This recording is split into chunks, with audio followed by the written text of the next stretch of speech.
When I was put in the cell, I just sat there all night and just cried and cried. Sentenced to 15 years after being wrongfully convicted. At that point, you realise you're a convicted sex offender. Yes, yeah. It took Brian Buckle 6 years to clear his name, and it had a huge emotional and financial impact on him and his family. We've spent over £500,000.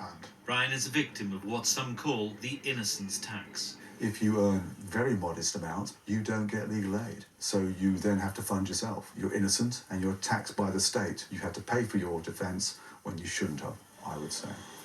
The BBC understands that despite the government announcing that it's lifting the cap on legal aid for Crown Court cases, that help won't be available for up to 2 years. We started straight away getting the appeal going. Brian's aunt, mum and wife decided to dedicate their time to proving his innocence using savings, loans and inheritance money. We didn't know where to start, not a clue. Elaine felt the weight of justice was on their shoulders. You're guilty until you prove yourself innocent, and it's you who has to do the work. One of Britain's most senior legal figures has written a report on false allegations and believes there's a weakness in the system.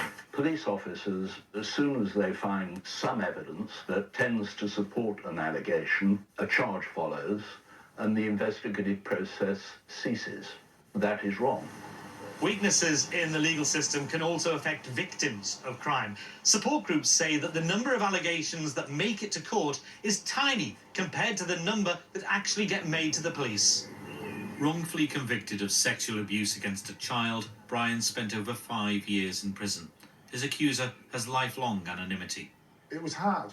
You're sitting in there with real sex offenders and you hear people gloating and it just makes your blood boil. Forensics, my words. Using a specialist legal and forensics team, they uncovered new DNA evidence. A hearing at the Court of Appeal was granted.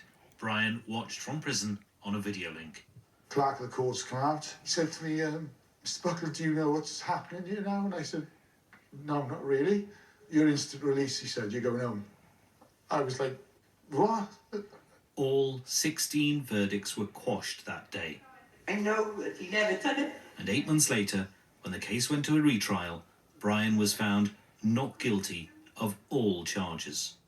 It's been an emotional roller coaster. Diagnosed with PTSD, Brian was left facing damage to his mental health. I know I need help and I need counselling, but it's trying to find that there's no help out there for you. Let me ask you what the cost of your innocence has been. I've missed my daughter's 18th birthday, 21st.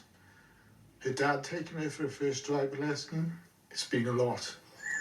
Beautiful day. Brian now makes every day count. Little family. With Elaine and Georgia. If I can help other people that are going through this, that's what I want to do. If I didn't have the family support me, I'd be still in prison, an innocent man. But I wouldn't be here now.